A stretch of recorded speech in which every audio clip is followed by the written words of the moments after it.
নমস্কার বন্ধুরা, কেমন আছেন সবাই? বংবাঙালি ব্লগের একটি নতুন ব্লগে আপনাদের স্বাগত জানাই। Good morning friends. সকালবেলা আজকে সোমবার, ছেলেকে স্কুলে দিয়ে চলে এসেছি। তো ওকে সকালে উঠে টিফিন করে দিয়েছিলাম। তো কালকে রাতেও সেই ঘুমের সমস্যা হয়েছে, কারণ শুতে শুতেই প্রায় 12টা বেজে যায়। আর তার মধ্যে প্রায় 3:30 থেকে চিকু দেখি ছটপট করছে। তো ভাবলাম প্রথমে বোধহয় হয়তো ঠান্ডা লাগছে নাকি এসিতে, তাই জন্য এসিটা বন্ধ করলাম, তাও করছে। তারপরে ও বলছে মা পেট ব্যথা করছে। সেই করে অনেকটা সময় ওইখানে চলে গেছে। ও প্রথমে জল খাওয়ালাম, তারপরে জোয়ানও দিলাম। জোয়ানটা তো চিবিয়ে খেতে পারে না, ঝাল লাগে, তো এমনি খেয়ে না, যার জন্য খুব একটা কাজ করে না। তারপরে অনেকক্ষণ দেখার পরে লাকিস্টে নিওপেপটিন দিলাম। তার অনেকক্ষণ পরে ওর একটু পেট ব্যথাটা কমাতে শুয়েছে। মানে গ্যাসই হয়েছিল, যার জন্য ব্যথাটা এক জায়গায় ছিল না, ঘোরাফেরা করছিল। একবার বলছে ডান দিকটা করছে, একবার বলছে নাভির কাছটা করছে, এরকমভাবে ঘোরাফেরা করছিল, যার জন্য সমস্যা জন্য কালকে আমাদের শোয়ারও সমস্যা হয়েছে। আর ও সকালবেলা উঠতে চাইছিল না, কারণ 12টা 12:30টায় শুয়ে তারপরে আবার 3:30 থেকে ওই রকম অবস্থা, তো সকালবেলা উঠতে পারছিল না। যাই হোক, ওঠানো হয়েছে। তারপরে স্কুলটা দিয়ে এসেছি। সকালে টিফিনে ওকে প্যানকেক বানিয়ে দিয়েছি আর ছানা দিয়েছি, কিন্তু ছানার সাথে আমটা দিইনি। কেন হচ্ছে, কালকে যদি পেটে ব্যথা হয়, কিছু সমস্যা হয়, সেই কারণে আজকে আমটা দিইনি। তো এখন একটু কালকে চিকেন রান্না করা আছে, তো এখন পটলের একটা তরকারি করে নেবো আর ভাতটা বসিয়ে দিয়েছি এসে। তারপরে স্কুলে থেকে আসার সময় একটা মানে দিচ্ছি যখন, তখনও একটা ঘটনা ঘটেছে কি, যখন দেখছি আই কার্ড হোল্ডারটা রয়েছে, আই কার্ডটা নেই একদম ঢোকানোর মুহূর্তে, একদম গেটের সামনে। তো আমি একটু খুঁজলাম, তারপরে ভাবলাম যদি অনেকক্ষণ খুঁজতে থাকি তাহলে ওর ভিতরে ঢুকতে দেরি হয়ে যাবে, সেই কারণে ওটা দিয়ে দিয়েছি, ওকে ঢুকিয়ে দিয়েছি আর বলে দিয়েছি গেটে। তো বললো কিছু হবে না। তো কিন্তু ওটা খুঁজতে খুঁজতে আসলাম, কিন্তু একটুখানি রাস্তা, তার মধ্যেও খুঁজে পেলাম না। এখন একটু করে নিচ্ছি এই পটলের তরকারির জন্য, পটলটা কেটে নিচ্ছি। অনেকটা দেরি হয়ে যাচ্ছে, কেন ওই ওকে দিয়ে আস্তে আস্তে, ওটাও একটু খুঁজতে খুঁজতে আসছিলাম বলে ধীরে ধীরে একটু আসছিলাম, তাই জন্য একটু দেরি হয়েছে। তো এখন পটলটা কেটে নিচ্ছি। পটলগুলো 2 দিন ধরে আনা, কিন্তু কিছুতেই খাওয়া হচ্ছে না। আজকে এটা আর কালকে ওটা করে খাওয়া হচ্ছে না, সেই কারণে পটলগুলো খুব খারাপ অবস্থা হয়ে গেছে। তো ভেবেছিলাম পটলে পোস্ত করব, কিন্তু চিকেনটা একটু রিস্ক থাকে, তো তাই জন্য আর পোস্তটা করছি না। তারপরে এই জন্য একটু পটলে হালকা করে তরকারি করছি। এই তরকারির মধ্যে একটা গাজর দিয়ে রাখবো, যাতে ও খেতে পারে। আর পামকিন আছে ওর, ও কুমড়োটা খেতে বেশ পছন্দ করে, কারণ একটু মিষ্টি মিষ্টি হয় তো বাচ্চারা, তাই দেখেছি বেশিরভাগ কুমড়োটা খেতে কিন্তু একটু পছন্দই করে। পটলও কোনোদিন খেয়ে দেখেনি, প্রথমেই বলে দেয় আমি পটল খাই না। যেরকম বেগুনটা আগে বলতো, হঠাৎ করে কখন যে খেয়ে ফেলে ওর ভালো লেগেছে বলে খেতে শুরু করেছে। কিন্তু অনেক সবজি ও খায় না বললেও আমি ওর ভাতের সাথে মেখে দিই, কারণ সবজি খাওয়াটা দরকার। তো আর বিকালবেলা আমি ওকে কোনো রকম মাছ ডিম বা ননভেজ খাবার দিই না। এমনি কখনো কোথাও গেলো খেলো বা একটুখানি বাইরে স্ন্যাক্স খেলো, সেগুলো আলাদা জিনিস, মোটামুটি দিই না। কারণ হালকা খাওয়াটাই বাচ্চাদের জন্য ভালো, রাত্রের জন্য সবারই পক্ষেই ভালো, তাতে শরীরটা ভালো থাকে। কালকে যেমন আমাদের চিকেনটা ছিল রাত্রের জন্যই, কিন্তু আমরা খাইনি, কেন খেলেই ওটা কি হয়, সমস্যা হয়। হাজবেন্ড বলছিল অ্যাসিডিটি করেছে, তাই জন্য খেলাম না। কিন্তু খেলেও এমনি অ্যাসিডিটি না করলেও যখনই চিকেন রাতে খায় ও বলে সমস্যা হয়। সেই কারণে কালকে আবার ওর ডালের পরেও, আমরা তো জানতাম না, আমি তাই জন্য প্রথমে ডাল ওর চিকুর মতোই করেছিলাম, কিন্তু পরে বলছে খাবো না, তাহলে আবার সেই ডাল করলো। তখন আমি ওকে পড়াচ্ছিলাম, তো হাজবেন্ড ডালটা করে নিল, আর ডাল দিয়ে আলু আর পেঁপে সেদ্ধ দিয়েছিল, সেটাই খেলো। কারণ ও অনেক সময় দেখেছি অসুবিধা হয়, ওর খেলে বমি হয় বা মাথা যন্ত্রণা করে, রাতে ঘুমটা ঠিক মতো হয় না। হজম করতেও তো মানুষের যে ক্ষমতাটা লাগে, আর রাতে খাওয়ার পরে শুয়ে পড়া হয়, হাঁটা চলা হয় না, সেই কারণে। আর না খাওয়াটাই উচিত রাত্রেবেলা। তো চিকুকে দিই না, ওই চিকু আমি ডাল দিই, সবজি দিই, মাখনা দিই, এগুলো দিয়ে করে দিই। আর কখনো যদি পনির থাকে, পনিরের 2টো টুকরো দিলাম। কিন্তু আর মোটামুটি ওই মুসুর ডালটা দিয়ে দিই আর মাখনা দিয়ে দিই, গাজর বিনস দিয়ে, এগুলো দিয়ে ওকে করে দিই। সেটাও খায়ও ভালো, ও জানে যে ওর জন্য ভাত ডাল সবজি হবে রাত্রে, ওটাই। আর কখনো যদি আমাদের মাছ খাই, ওকে ডাকি বাবা একটু খাবি, বলে না আমি খাবো না, ও নিজেই বলে খাবো না। তো এখন সবজিটা কেটে তারপরে রান্নাটা একটু করে নিচ্ছি। তরকারিটা সিটি মারতে দিয়ে দিচ্ছি, বন্ধ করে দিচ্ছি। এবার হাজবেন্ড বললো ওটস নিয়ে যাবে, একটু মশলা ওটস, সেটা নিয়ে যাবে, সেই কারণে একটু ওটা করে নিচ্ছি। জল দিলেই ফুটে উঠলেই রেডি হয়ে যাবে। 1 কাপ পরিমাণ হচ্ছে, 3 কাপ পরিমাণ জল দিতে হবে, দিয়ে একটু ফুটিয়ে নিতে হবে কিছুটা সময় ধরে, তাহলে একদম রেডি। একটু বন্ধ করে দিলাম, ফ্যানে একটু জল রাখতে হয়, না হলে ফ্যানের তলে একটু জলটা টেনে যায় পরে।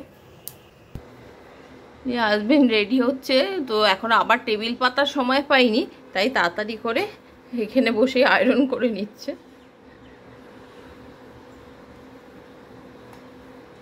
আমি কিন্তু এসে সবজি কেটেও রান্না হয়ে গেছে। দুদিন কি একটু বৃষ্টি হয়েছে, ব্যাস, তারপরেই মাছির এত বিরক্ত করছে। এখন বৃষ্টি হচ্ছে না, তবুও সেই মাছি যেন প্রচন্ড বিরক্ত করছে রান্নাঘরে। পটলের তরকারিটা একদম রেডি, ভালো করে ভেজে কষিয়ে নিয়েছিলাম। হাজবেন্ডের টিফিনটা রেডি হয়ে গেছে, এটার মধ্যে ওটসটা দিয়ে দিয়েছি, আর বিকালে খাওয়ার জন্য একটু ছোলা দিয়েছি, শুধুই ছোলা ভিজিয়ে রেখেছিলাম সেটা, কারণ ওই মুড়ি মাখা খেলে বলছে অ্যাসিডিটি টাইপের হচ্ছে, সেই কারণেই ছোলা বললো খাবে, তো এটা ভিজিয়ে রেখেছিলাম, এটাই দিয়ে দিয়েছি। আর এমনিও কোলেস্ট্রলের জন্য বেশি এখন তেলের খাবার খায় না, তো এইটাই টিফিনে প্যাক করে দিয়ে দিয়েছি। ওর খাওয়া হয়ে গেছে, এবার ও বেরোবে। তারপর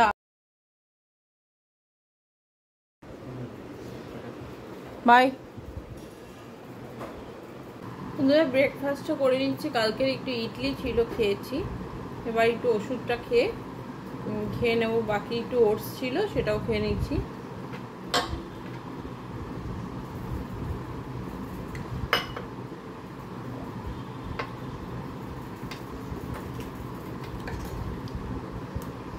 চিকুর জন্য একটু ডাল করব, ছানা কেটে একটু করে দেবো পনিরের মতো করে, ও তো বুঝতে পারবে না, অতটা করে দেবো, কারণ পনিরটা অনেকেই বারণ করছে খেতে, তাও মাঝে মধ্যে দেওয়া হয় না, তা না দেওয়া হয়, কিন্তু আজকে দেখছি ওটা দিয়ে যদি করে রেখে যাব। এখন 10টা বাজে, তো 11:30টার সময় যাবো গা আনতে, তার আগে এগুলো করে নেব।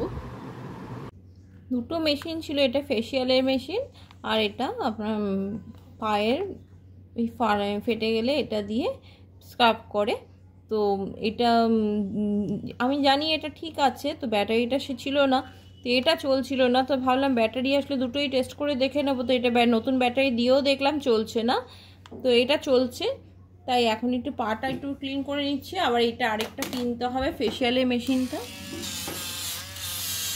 এটা খুব ভালো, আমি অনেক দিন আগে প্রায় কিনেছি। আমি ব্যাটারিটা খুলে রাখি যদি ইউজ না হয়, কিন্তু এটা ভালো, কোনো খারাপ হয়নি, প্রবলেমও হয়নি, আর পাটাও বেশ ভালো ক্লিন হয়ে যায়। পায়ের দিকগুলো অনেক সময় মোটা মোটা চামড়া হয়ে যায়, সেগুলোর জন্য একটু, আমাদের তো সবসময় অতটা যত্ন করা হয় না, নিজেরা ব্যস্ত থাকি বলে। হয়ে গেছে, এটা করে নিয়েছি, তাও এবার একটু ব্যাটারিটা খুলে আবার রেখে দেবো। তো দিচ্ছি একটু মশলাটা, জিরের গুঁড়ো রয়েছে, অল্প পরিমাণ ধনের গুঁড়ো দিলাম,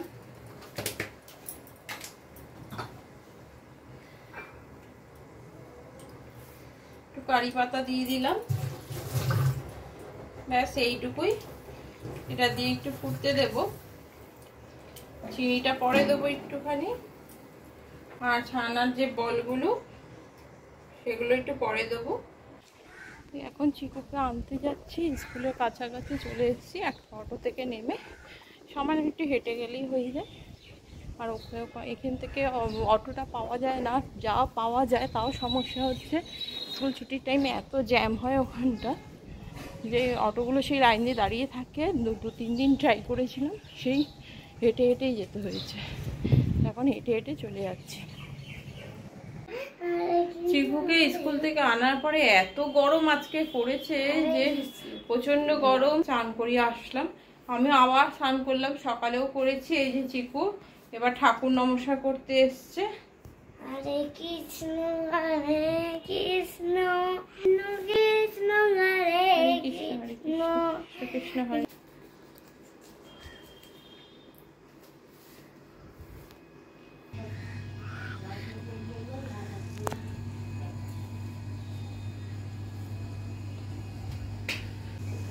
বাইরে কি রোদ দেখেছেন, মানে তাকানোই যাচ্ছে না, এত রোদ উঠেছে। গা হাত পা যেন কেমন একটা জ্বালা করছে, প্রচন্ডই গরমে কষ্ট হচ্ছে, এত গরম যে জ্বালা পোড়া করছে গা হাত পা। এই চানে পুজোটা ঠাকুর নমস্কার করে নিলাম, এবার যাব একটু খেতে দিতে চিকুকে। ও তো কালকে রাতে খুব ভালো ঘুমায়নি, আমরাও ঘুমাইনি, কিন্তু আমাদের তো শোয়া এখন হবে না, তো ওকে খাইয়ে শুতে দেবো।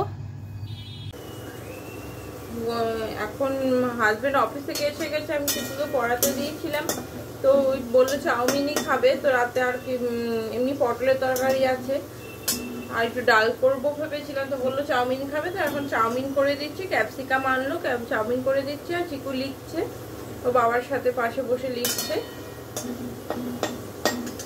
চাউমিনটাই চিকুকে এখন দেবো, তারপরে যদি এক মন ভাত খায় খাবে। ওর আবার একটু ভাতের নিয়ে আছে, রাত্রেবেলা একটু ভাত না খেলে যেন বলে খাওয়াই হয়নি। তো ও যখন শুতে যাবে তখন বলবে ভাই ভাত খাবো না, আমি ভাত খাবো না, সেটা বলবে। তাই আগের দিন চাউমিন খেয়েছিল একদিন, সেদিনকেও আবার পরে 3-4 গুল্লি ভাত খেয়েছিল। তো এখন করে নিচ্ছে, আর আমি এদিকে চাউমিনটা বানিয়ে নিচ্ছি। চাউমিনটা করলে একসাথে খাবো। বন্ধুরা, আজকে আমার এই অর্ডারটা চলে এসেছে। তো সন্ধ্যাবেলায় এসেছিল, তো তখন চিকু পড়বে, তখন ও বিরক্ত করবে, পড়তে চাইবে না, তাই জন্য তখন খুলিনি। এখন একটু বাবার সাথে ব্যস্ত আছে, তো এই সময় আমি এটা খুলে নিচ্ছি আপনাদের সাথে শেয়ার করব বলে। এটা হচ্ছে একটা ফেশিয়াল কিট অর্ডার করেছি, পার্ল ফেশিয়াল। তো এটা আপনার অ্যারোমা ম্যাজিকের। তো এটা ফ্লিপকার্ট থেকে অর্ডার করেছি। তো দেখি আনবক্সিং করা হয়েছে, যে একদম করা হয়নি কেন, একটু বেশি দামি প্রোডাক্ট হলে তো এখন চেক করে ওরা দিয়ে যাচ্ছে, তো সুতরাং ওরা চেক করার পরে ছবি তুলে তারপরে দিচ্ছে। সেই কারণে এটা পড়েছে 1000-এর মতো, 999 এরকমই। তো এটার মধ্যে কভার ফেশিয়াল হবে, দেখুন 5 টাইমস, 5টা প্যাক আছে। তো একটা আমি দেখাচ্ছি। ফেস ক্লিনজার আছে, স্কিন সিরাম, এক্সফোল gel, pearl glow gel, oxygenated gel, face pack আর সানস্ক্রিন, এই সমস্তটাই রয়েছে একটা প্যাকের মধ্যে।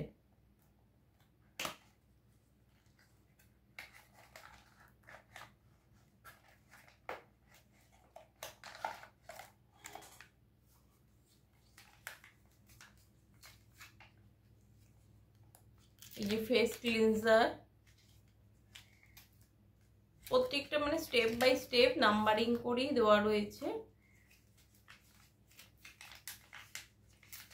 আর এটার মধ্যে এইটা হচ্ছে 2 নম্বর। এটা যারা ফেশিয়াল করবে তারাই বুঝতে পারবে এটা কি, ওটা মিক্সড করেই করতে হয়। তো এইভাবে 6 করে রয়েছে।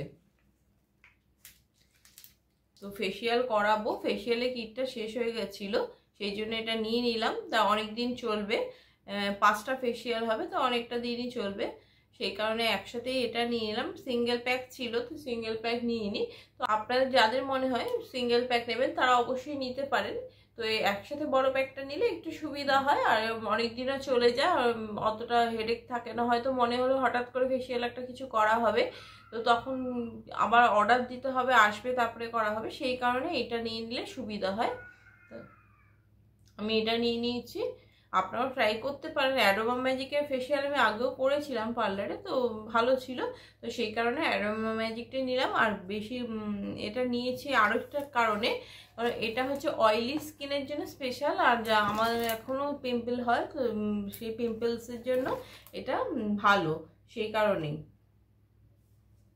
এখানে লেখাই রয়েছে helps to control, prevent acne, detoxifies oily and acne prone skin. মানে অয়েলি স্কিনের জন্য এটা স্পেশাল। তো সেইটা আমি দেখে একটু অর্ডার দিয়েছি, কারণ অয়েলি স্কিনের জন্য না হলে কি হয়, ফেসিয়াল করার পরে সেই জিনিসটা ফিল করি না, আর সেই স্কিনটা বেশি আরও অতিরিক্ত মাত্রা অয়েলি হয়ে যায় যদি অতিরিক্ত অয়েল দিয়ে ম্যাসেজ করা হয়, তাহলে এই জন্য।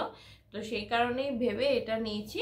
আর এটা আগেও করেছি, দেখেছি অয়েলটা অনেকটা কন্ট্রোল থাকে, আর অয়েলটা বেশি থাকলেই অ্যাকনেগুলো বেড়ে যায়, আবার এই ওপেন পোর্সগুলো বেড়ে যায়, সেই কারণে এটা দেখে নিয়েছি। তো এটা ফেসিয়াল করব। তো আমাদের এখানে একজন দিদি করেন, তো ওনাকে দিয়ে বাড়িতেই করানো হয়। তো এটা একদিন করব, তো করার সময় অবশ্যই আপনাদের সাথে শেয়ার করব। আর এটা খুব ভালো হয়েছে আমার তো লাগে। তো আপনাদের ফেসিয়াল প্যাকটা কেমন লাগলো অবশ্যই জানাবেন। এটা আপনারাও ইউজ করতে পারেন, আমি লিঙ্কটা ডেসক্রিপশনে দিয়ে দেবো। তো আপনাদের ভালো লাগলে অবশ্যই নিতে পারেন। বন্ধুরা এটা হচ্ছে ফুল প্যাকটা। তো এটা মধ্যে 5 বার ফেসিয়াল হবে। তো আপনারা অবশ্যই এটা ট্রাই করতে পারেন। এখানে প্রাইসটা 1250 লেখা রয়েছে, কিন্তু আমি পেয়েছি 1000 টাকায়। তো আপনারা অবশ্যই এটা ট্রাই করতে পারেন। আর বিশেষত যাদের খুব অয়েলি স্কিন, অ্যাকনে হয় এখনো, তারা কিন্তু অবশ্যই এটা ট্রাই করুন, খুব ভালো। আমি তো এর আগেও ইউজ করে খুব ভালো রেজাল্ট পেয়েছি, তো সেই কারণেই এটা অর্ডার দেওয়া। তো আপনাদের কীরকম লাগলো অবশ্যই জানাবেন।